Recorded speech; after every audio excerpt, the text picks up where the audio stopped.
You've seen the headlines, right? All those container ships just stacked up for miles off the coast. But if you're running an operations floor, you know that's not the real story. That's just the beginning of a shockwave. Today, we're going to follow that shockwave inland, right to the receiving doors of your DC, because that's where the real costs start to pile up. And this right here is the key idea we're unpacking.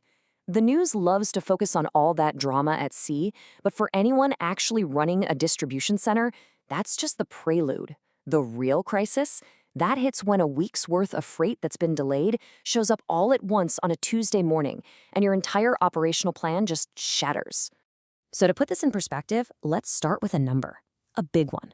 The 9 largest ocean carriers charged almost $9 billion in demurrage and detention fees. But here's the thing you have to remember. That's just the bill from the carriers. That's before a single container has even left the port. You can think of it as the cover charge you pay just to get into the club where all the chaos is about to hit your operation. So here's our game plan. First, we'll dig into the hidden costs that never make the headlines. Then we'll trace that domino effect all the way from the port right to your dock. After that, we'll look at how the right data can help you see through all the fog, and we'll wrap it all up with a practical first response playbook for the moment that congestion warning hits your inbox. Okay, let's jump right in. Section 1. The port makes the news, the DC pays the price. We're about to uncover all those costs that never, ever show up on a port's invoice, but are definitely lurking deep inside your DC's P&L. You know, this is the one distinction that so many people miss. Everybody focuses on demurrage and detention, those fees you get for a container just sitting there too long. But honestly, those are just the tip of the iceberg. The costs that really, truly hurt are the ones that ripple through your entire operation. Blown labor budgets, way too much excess inventory, and yeah, those incredibly painful emergency freight bills. And just to put a number on those visible costs for a second, the average daily charge for just one container stuck in a U.S. port recently shot past $2,000. And remember, that's the average. After just 72 hours, these surcharges can stack up, sometimes adding another $1,000 or more per day. This slide really shows where the financial pain is. So where does it hit you? Well, first up, overtime labor. Any healthy operation, you want to keep overtime under 15% of your total labor, right? These surges, they blow right past that number, no problem. Second, inventory carrying costs. These can balloon up to 40% of your inventory's actual value when all those delayed shipments flood your gilding. And last, the big red emergency button, air freight. I like to think of it as a last resort tax you pay for bad visibility, and it costs 5 to 10 times more than ocean freight.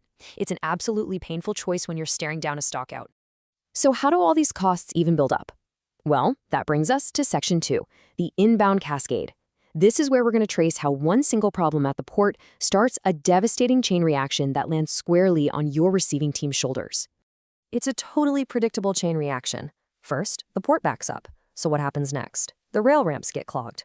And once the rails are clogged, drayage capacity, the short-haul trucking from the port to your warehouse, it just vanishes and the rates spike. With no trucks available, all of your inbound appointments get bunched together.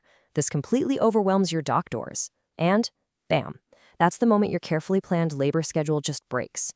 And what's the final domino to fall? You're forced to inflate your safety stock just to protect yourself from the next disruption, tying up a ton of valuable capital. The trigger for all this chaos has a name. It's called vessel bunching. And this isn't necessarily about more cargo overall. It's what happens when weeks of perfectly normal freight volume all decide to show up in a 48-hour window, instead of being spread out nicely over 14 days.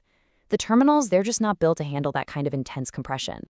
And if you want to understand the sheer scale of this, just look at the peak of the 2021 crisis. The amount of cargo just sitting on ships waiting to get to a berth, it increased 7-fold compared to what we saw before the pandemic. And every single one of those containers was an inbound that you were waiting for, an order that you couldn't fill.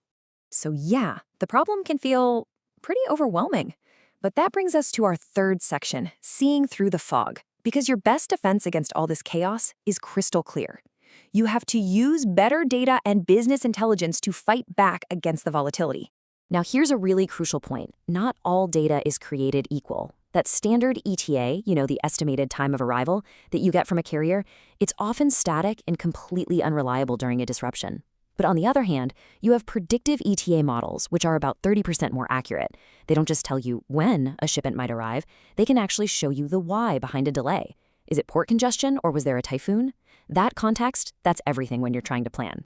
So, what does a good BI toolkit actually look like? Well, for one, it pulls all your data from GPS, from vessel tracking, everything into one single place. It also lets you scorecard your carriers, not just on if they're on time, but on how variable and unpredictable they are. And critically, it gives you inbound smoothing dashboards so you can manage your dock appointments on the fly and stop a crisis before it even begins.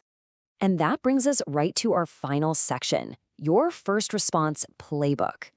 Think of this as the practitioner's guide.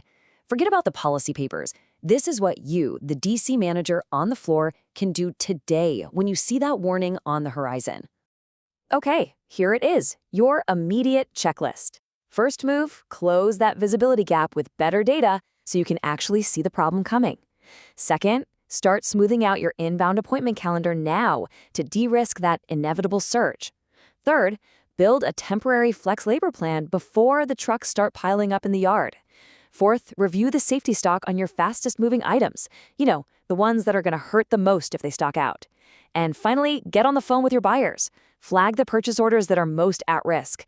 Believe me, that proactive communication is everything.